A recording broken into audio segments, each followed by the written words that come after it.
Welcome to the Whiskey, Jazz, and Leadership Podcast. Subscribe now so you don't miss a drop of straight talk you can't get anywhere else. We discuss the whiskeys to drink, music to listen to, and what it really takes to be an effective leader. I'm your host, Galen Bingham, the leadership strategist. Tonight's guest, assistant professor at St. Louis University, Dr. Tim Huffman.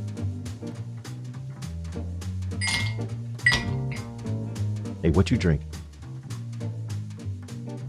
Okay, guys, tonight, this is going to be a really extra special conversation because I pride myself at bringing in people who I know have done the work, who I know have the scars, and we just really talk about a lot of experiences. And every now and then, we will bring in someone who's actually studied leadership and has approached it from an academic perspective, and they can couple that into the leadership conversation. I hope you've appreciated those conversations.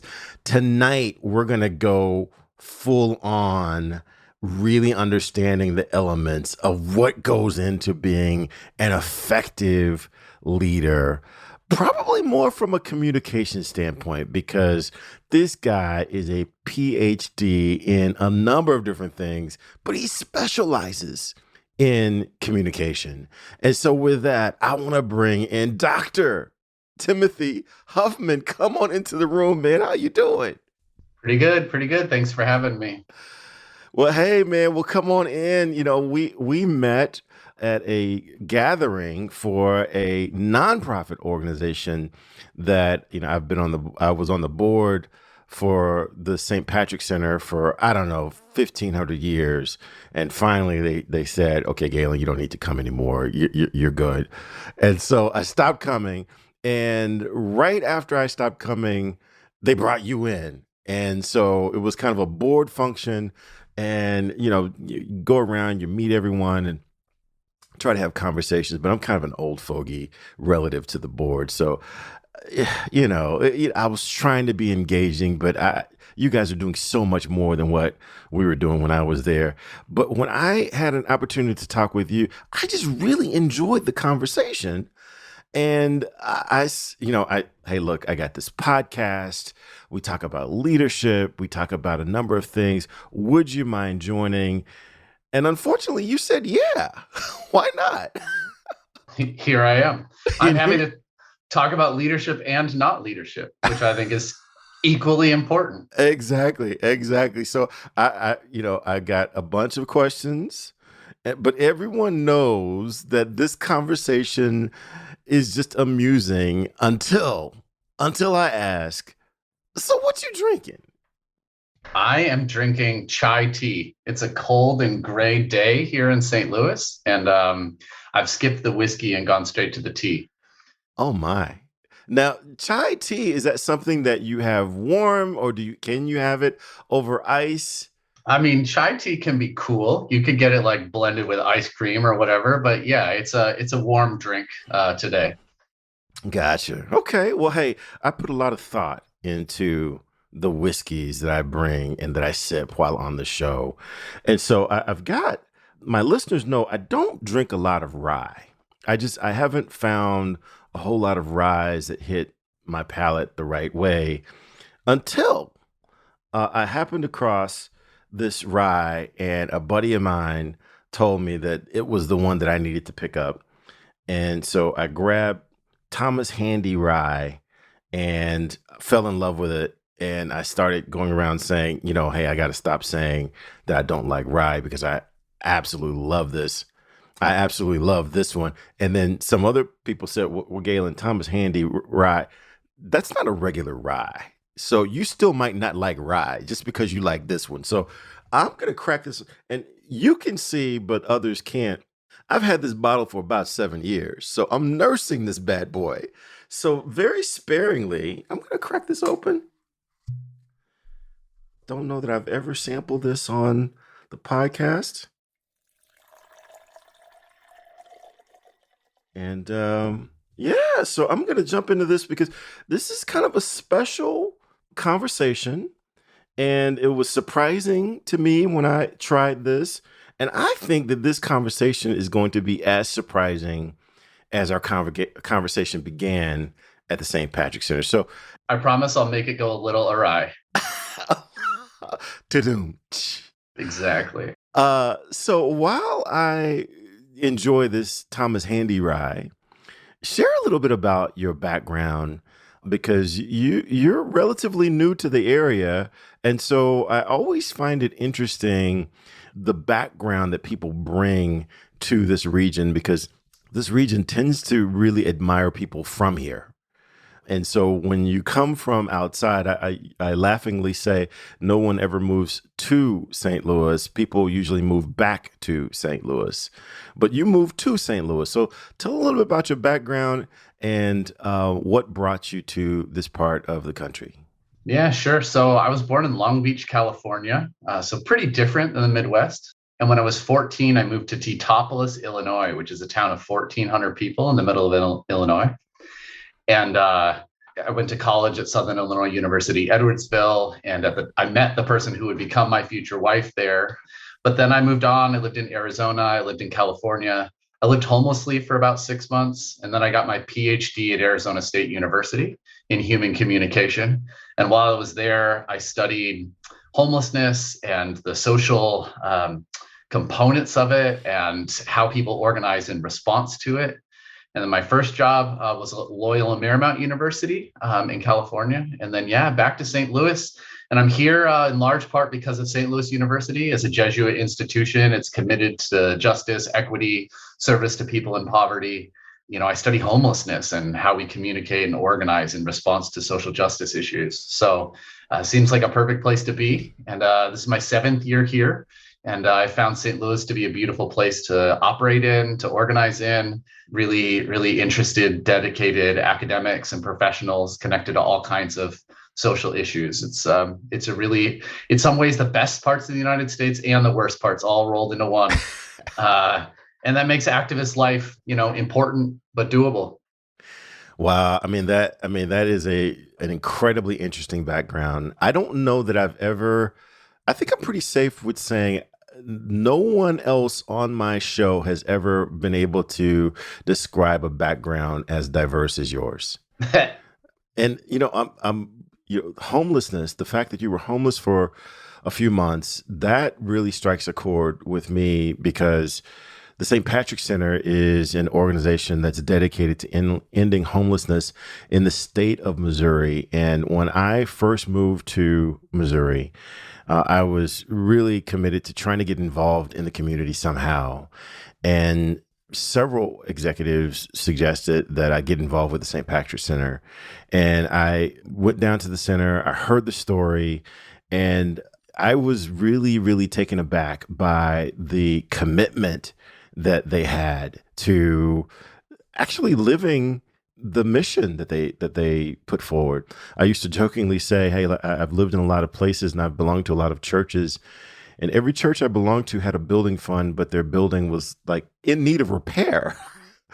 So they weren't committed to the mission, but the St. Patrick Center seemed to be. This sounds like a commercial for the St. Patrick Center anymore. But just really, really great organization. I don't know that anyone else on the board could experientially talk about being homeless. That's got to bring a level of authenticity to when you show up at meetings.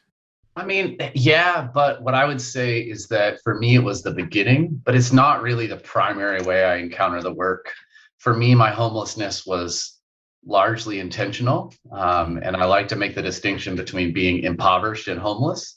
There are plenty of people who are in poverty but who have homes.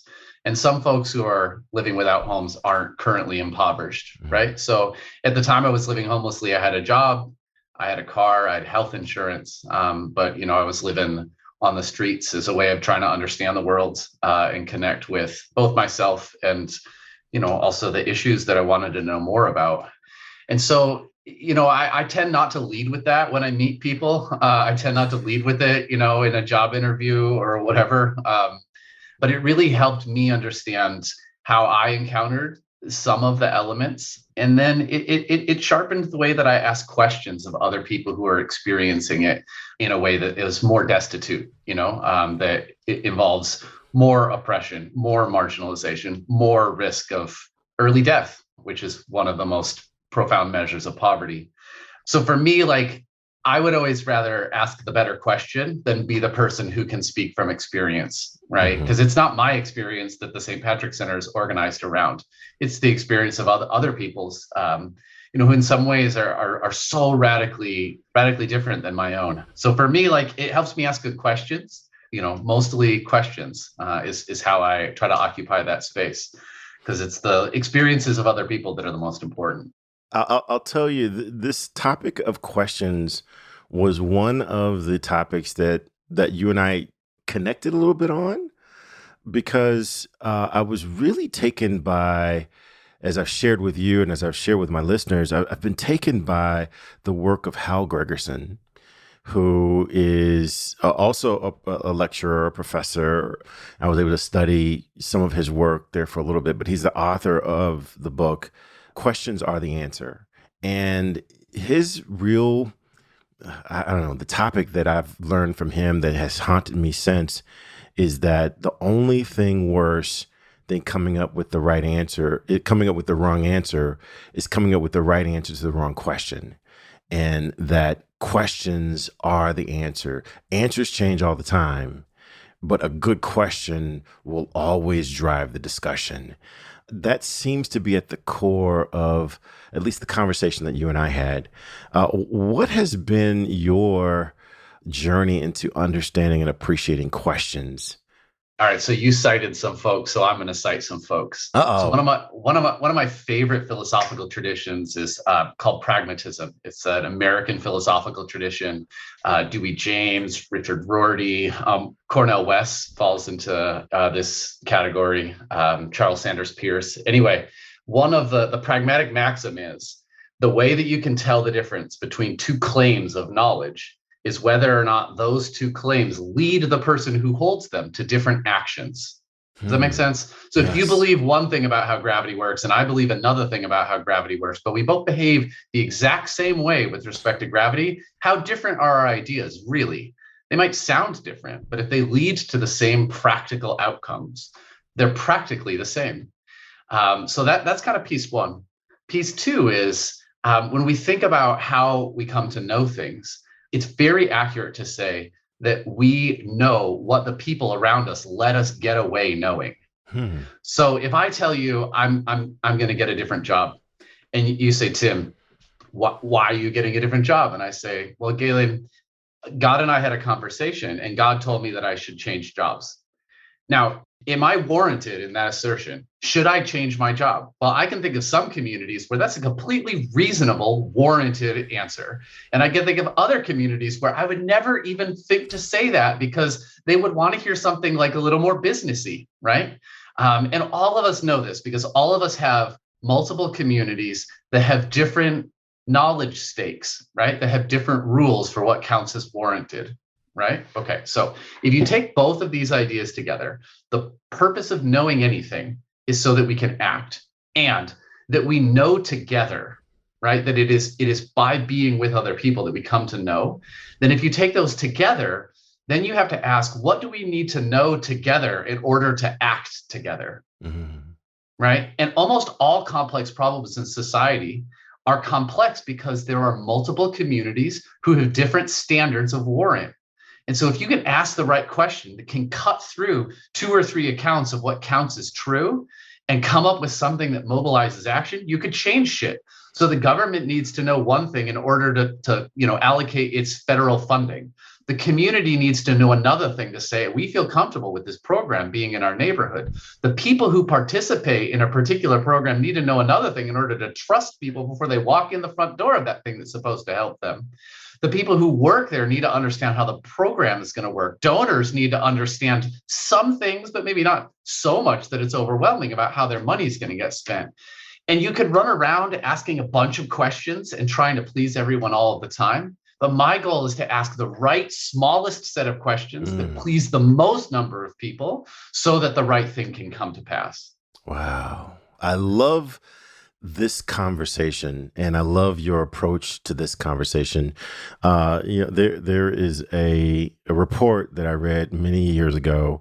I don't even remember the name of the report. I can't even remember 5 things from the report. One thing that stuck out to me was that my background is in sales, so this was more sales client driven.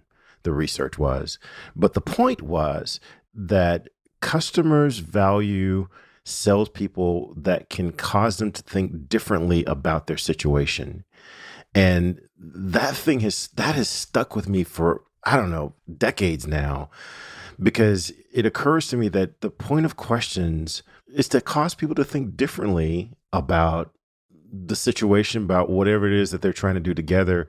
The thing that I love about what you just introduced is it really does highlight the social nature of knowledge. That it's so tempting for me to say, if a tree falls in the forest and no one's around, does it make a sound? Which is very, very Yeah, quaint. but is there a community that knows about that tree, who's in relationship with that tree, who walks by that tree, who does rituals at the feet of that tree, who paints that tree, into their murals when they think about God? I mean, like, yeah. And I think that if we have a broad understanding of community, community is both the human and the non-human environment, right? It's how we relate to each other and how we relate to the world. So if by having a transformative conversation with a salesperson, which creates a new relationship between me and the salesperson, shifts my relationship to this object that's connected to the item being sold, then yeah, I'm more likely to buy it, right? Because it's creating a new path for me to move in the world, right? Our knowledge isn't about the world; it's in the world. It's like Oh, our fingernails. It's like wait, back up. You guys say that. You guys say our that again. knowledge isn't about the world; it's in the world. Oh my, that's gonna do something. It's not how we hold on to the world. The world's bigger than we are. We can never grasp it, but we can touch it. We can sense it. It's more intimate than a holding, right? We do not apprehend the world. If anything, the world apprehends us. Hmm. Um, but we need to have the grace to recognize that we're not the authors of our reality, and be willing to bend. And that's why the world teaches us hard lessons, and that's why we hold each other accountable to hard lessons too, right? Oh, so now you're reminding of my conversation with Michelle Navarez, where I talked a little bit about Sadhguru, who was not the author of this, but he was the first person I heard say this. He said, "If nothing has meaning until I assign meaning to it, why in the world would I give anything a negative meaning?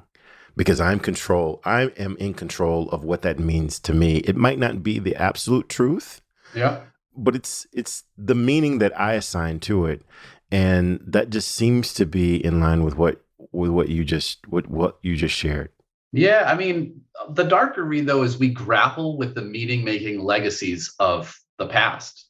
And so that it is true that we make meaning for ourselves, but we make meaning of ourselves inside of a structure of meaning making that we've Mm, inherited.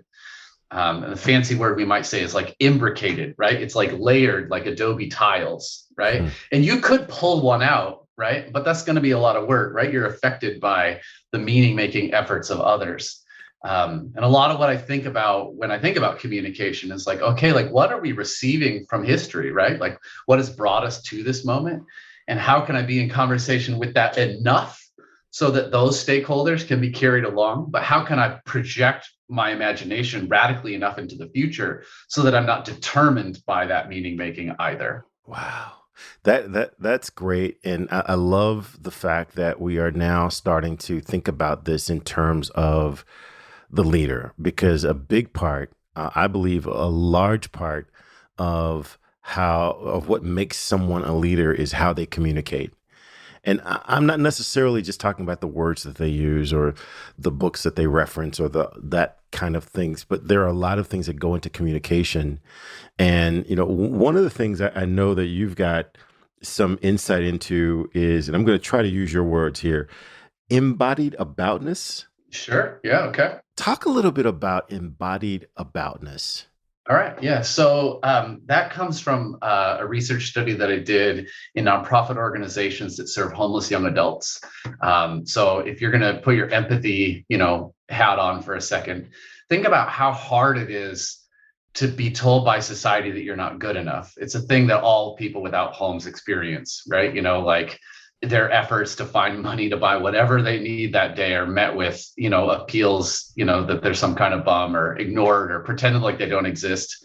That's all really hard. And I imagine that's hard for anyone. But imagine how hard that is for a 17-year-old or a 20-year-old, right? Like it's a really, really hard time, in someone's life, to be rejected, kind of socially isolated in that way. So I worked with a nonprofit organization, set of nonprofit organizations that work with people under the age of 25 who are homeless. And the project was really trying to understand what communicated care. How did they know that a nonprofit organization cared about them, and what constituted compassion? And so the project was just listening to, I interviewed 26 youth. I did maybe 1,000 hours of field work and wrote field notes about it, and really kind of like did this kind of sociological analysis of care in this field.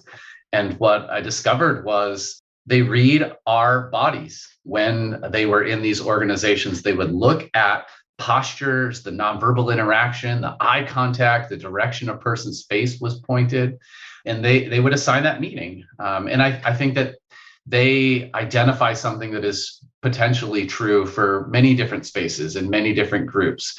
That if someone is doing an intake and they're staring at the computer for 95% of the time, and looking at you 5% of the time, people might start to assume that what's on the computer is more important than me.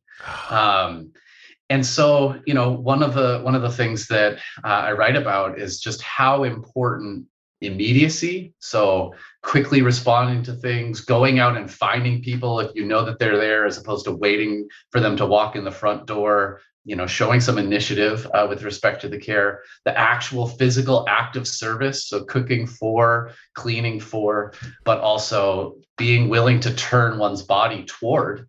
And particularly if you think in the context of homelessness, of how many times we deprive people in poverty of like the basic dignity of eye contact, right? Like here they are saying, no, this person's willing to share their face with mine, right? To turn toward me.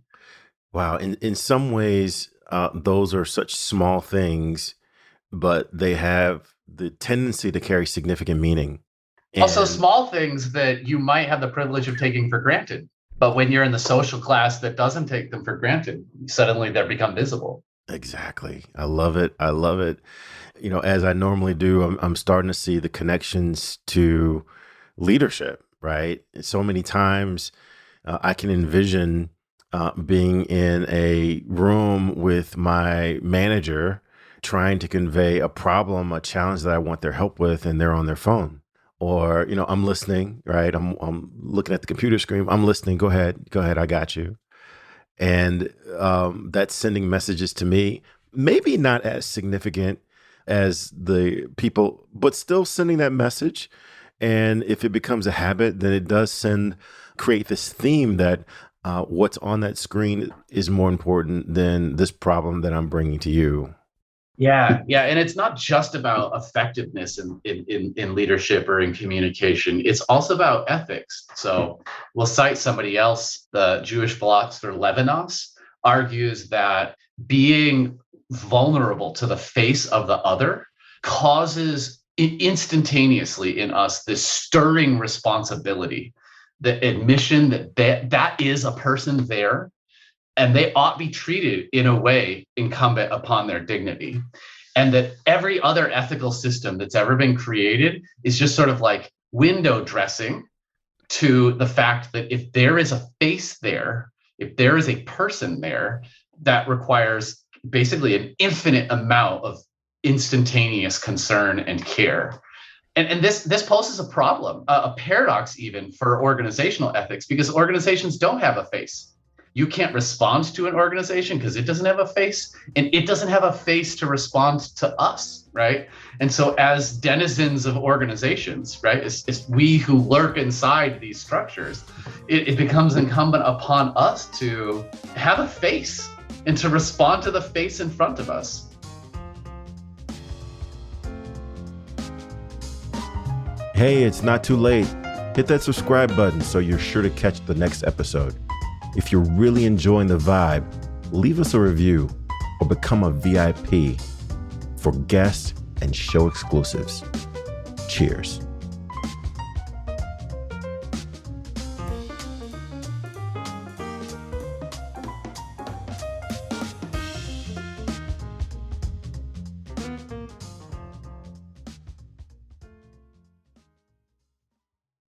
This podcast is a part of the C-Suite Radio Network. For more top business podcasts, visit c-suiteradio.com.